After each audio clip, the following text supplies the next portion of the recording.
हल्ली भिकारी सुद्धा 1 रुपया घेत नाही, पण आम्ही महाराष्ट्रातल्या शेतकऱ्यांना 1 रुपयामध्ये पीक विमा दिला हे म्हणतोय तुम्ही निवडून दिलेला महाराष्ट्राचा कृषी मंत्री.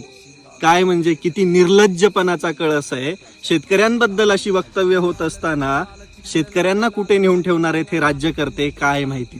67 वर्ष वय म्हणजे रिटायरमेंटचं वय, या वयामध्ये तुम्ही आम्ही या लोकांना निवडून देतो आणि हे आपल्या डोक्यावर बसून आपल्यावरच मुतायचा प्रयत्न करतात.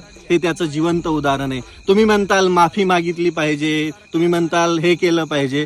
काय होणार आहे माफी मागून? बोललेलं वक्तव्य आणि डोक्यामधली घाण निघणार आहे का त्याने? अहो, शेतकऱ्यांना भिकारी म्हणायची तुमची काय लायकी आहे हो? कृषीप्रधान भारतामध्ये शेतकऱ्यांशिवाय या भारताची अर्थव्यवस्थाच चालू शकत नाही. या भारतामध्ये तुम्ही शेतकऱ्याला एवढं तुच्छ समजायला लागलात का? आम्ही म्हणलं होतं का तुम्हाला 1 रुपयाची योजना द्या आम्हाला?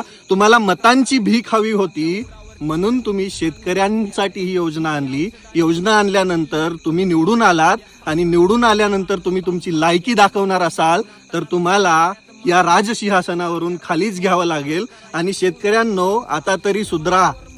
रिटायर झालेली माणसं निवडून देण्यापेक्षा चांगल्या लोकांना बसवा, तेव्हाच हा देश बदलेल, हे राज्य बदलेल आणि आपल्या शेतकऱ्यांची परिस्थिती बदलेल. तोपर्यंत बदलणार नाही असंच ऐकून घ्यावं लागेल. जरा लाज वाटू द्या स्वतःच्या वागण्याची.